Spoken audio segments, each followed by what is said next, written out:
honnête sur le point de savoir si oui ou non il y a un impact sur la santé humaine. Cette fameuse étude, c'est en Allemagne que nous allons l'obtenir. Ici, les écologistes de Greenpeace ont mené une bataille juridique contre le gouvernement allemand qui lui aussi refusait de communiquer l'étude Monsanto. Mais à Berlin, un juge a donné raison aux écologistes. Le secret sur une étude concernant la santé publique est illégal, il doit être levé. Nous rejoignons Greenpeace à Berlin. Nous allons enfin savoir ce qui est arrivé aux rats qui ont mangé le maïs OGM Monsanto. L'étude secrète, la voici. Un gros bloc de papier sur la table, 1139 pages de chiffres analysant les organes des rats qui ont mangé l'OGM. Un scientifique a analysé l'étude Monsanto. Il est formel. Les rats qui ont mangé le maïs OGM ont vu leurs organes modifiés.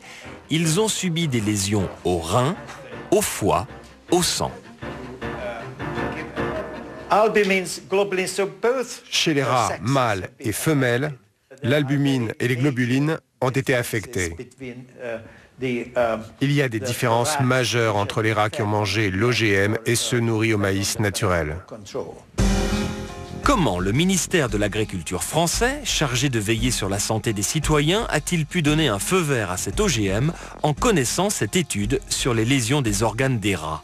Nous posons la question au chef de cette commission. Il se veut rassurant, selon lui, les lésions n'ont rien d'anormal. Ça a été vu par 3 experts. Et ils ont trouvé qu'il y avait pas... C'était des lésions tout à fait banales pour eux.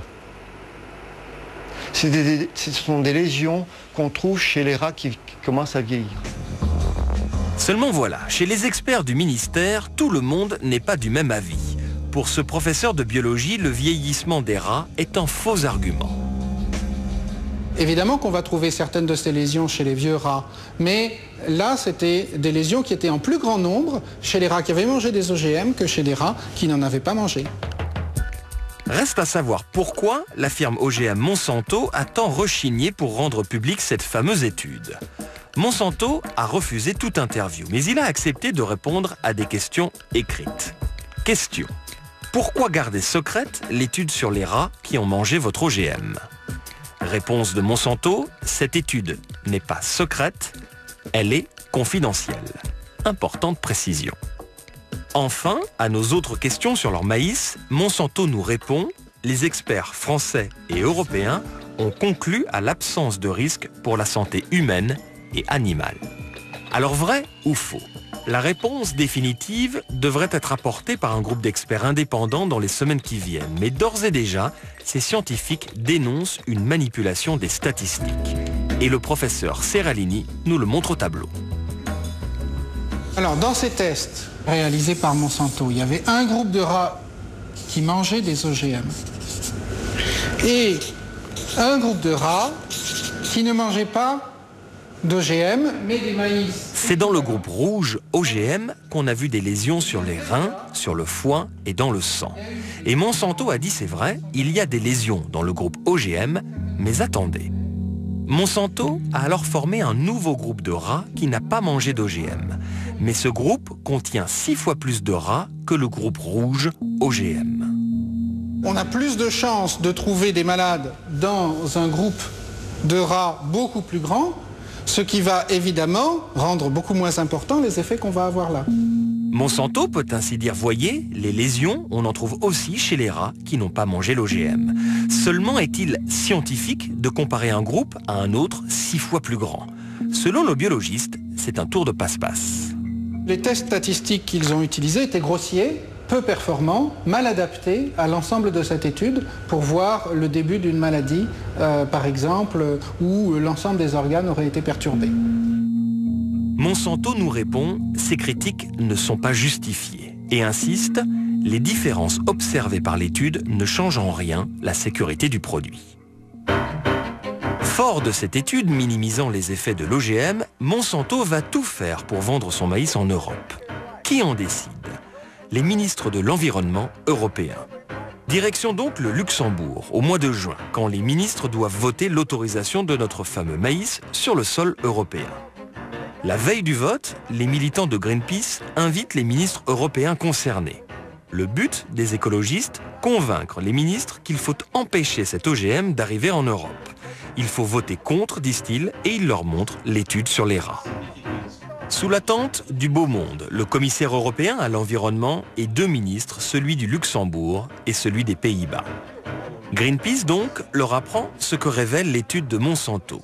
Les rats nourris à l'OGM ont bien subi des lésions.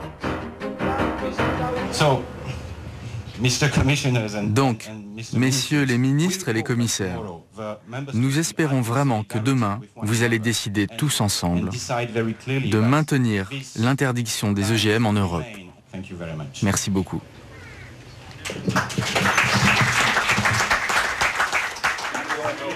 À la sortie, nous rattrapons le ministre du Luxembourg. C'est lui qui présidera demain le vote européen sur les OGM. Nous lui demandons pourquoi l'Europe a accepté de garder l'étude sur les rats secrète à la demande de Monsanto. Comment se fait-il que l'Europe ait accepté de faire passer le secret industriel avant la santé de millions de personnes? Vous voulez vraiment un commentaire là-dessus? Non, en tant que président en exercice, je n'en ferai pas. Vous allez me demander mon avis exactement vendredi prochain. D'accord. Je serai plus président en exercice du Conseil et je vous donnerai un avis en tant que ministre national. D'accord, vous ne pouvez pas répondre à cette question-là. Merci beaucoup. Mais en dépit de nos nombreux appels, le ministre ne nous prendra jamais au téléphone. Le lendemain, nous allons assister au vote pour le maïs. Dans la cour, arrivée de Nelly Olin, ministre française de l'Environnement. Elle est une des 22 votantes. Dans son cartable, le dossier du maïs Monsanto avec l'avis de la commission d'experts français qui dit, petit rappel, cet OGM est bon pour la santé. Nelly Olin va donc voter pour. Le vote va démarrer, il sera dans cette salle.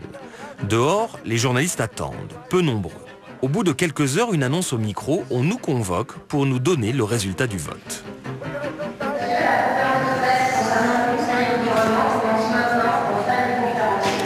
À la tribune, le ministre luxembourgeois qui préside le vote.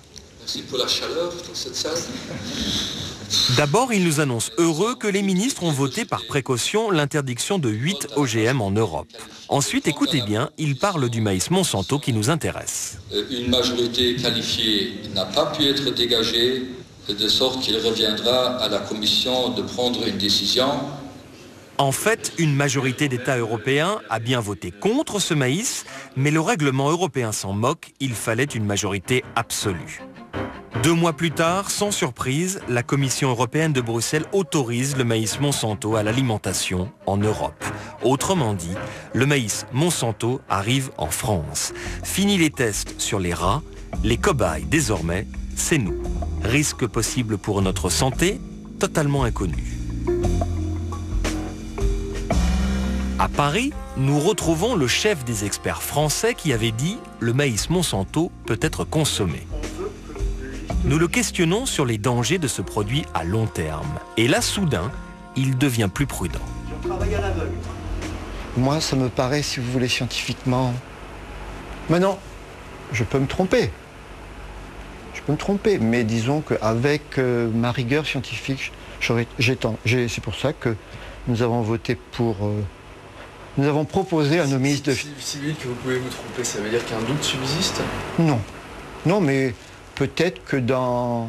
C'est pour ça que, si vous voulez, assorti à notre avis, nous avons dit que de toute façon, quand cet OGM passera à l'alimentation, ce qui est le cas, il faut quand même de la biovigilance. C'est-à-dire? C'est-à-dire que ces rats ont été nourris à 90 jours. Peut-être qu'au bout de 4-5 ans, peut-être qu'on va voir quelque chose. Est-ce que dans ce cas-là, si on a un doute, si on ne sait pas, si on n'est pas sûr, est-ce qu'il ne faut pas appliquer le principe de précaution? Non. Si vous voulez, avec ces résultats, je n'ai pas de doute, mais par précaution, le principe de précaution, on dit on va surveiller. Donc on n'est pas totalement sûr de l'innocuité du produit. Je ne peux pas éliminer la possibilité qu'au bout de 10 ans, 20 ans, il apparaisse quelque chose. Je ne peux pas l'éliminer. Surprenant aveu. Et qui résume tout le problème des OGM aujourd'hui. Ces produits mutants, ces maïs tueurs d'insectes, sont testés sur des rats, jamais sur des cellules humaines. Quand ils arrivent dans nos assiettes, on ne sait rien encore de leur toxicité sur l'homme. Alors, comme dit l'expert, bon appétit et rendez-vous dans 4, dans 5, dans 10 ou dans 20 ans.